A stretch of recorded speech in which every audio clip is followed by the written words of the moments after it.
Joined now by Danny Mehi. He's the deputy head of the Red Cross's delegation in Indonesia. Thanks very much for finding the time to talk to us today here on France 24. First of all, you're talking to us, I believe, from Jakarta, but what can you tell us about how serious the situation is for civilians on Sulawesi Island?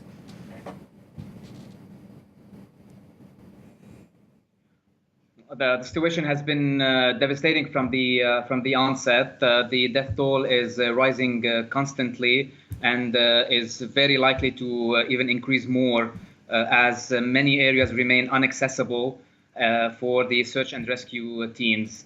The Indonesian government, with all its entities, and the Indonesian Red Cross were present from the very beginning and mostly engaging in search and rescue operations and trying to pull out people from underneath the rubble. Also, the Indonesian Red Cross started channeling assistance right from the beginning.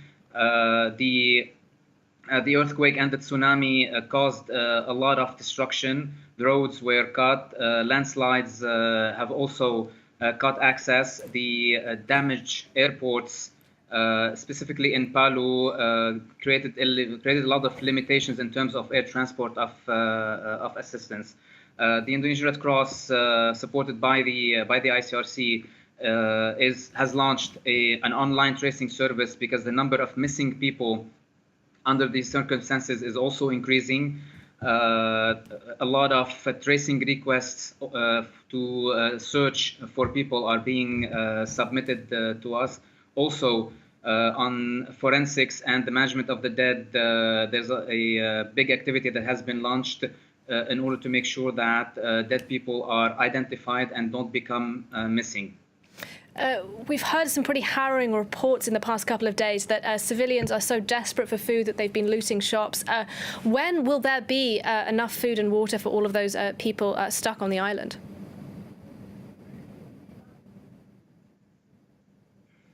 We certainly understand the reaction of the people, but taking into account that access has been extremely difficult, transporting assistance to the nearest airport or harbor and then transporting it by land to the affected areas is taking between 18 to 24 hours, which is seriously delaying the delivery of assistance, and at the same time the needs are increasing exponentially.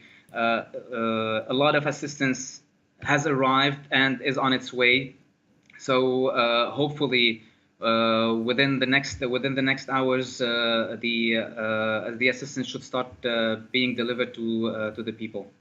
We are talking, though, about an enormous disaster area, some 1.4 million people in that zone.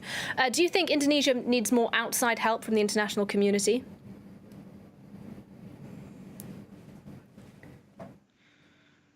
The Indonesian government and its entities are leading the humanitarian response, along also with the Red Cross Society.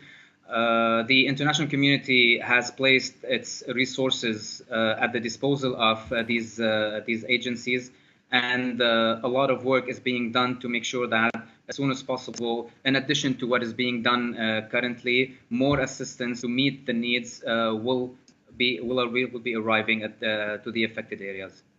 Okay, Danny Mehi there, the deputy head of the Red Cross delegation in Indonesia. Thank you very much for your time here on the programme.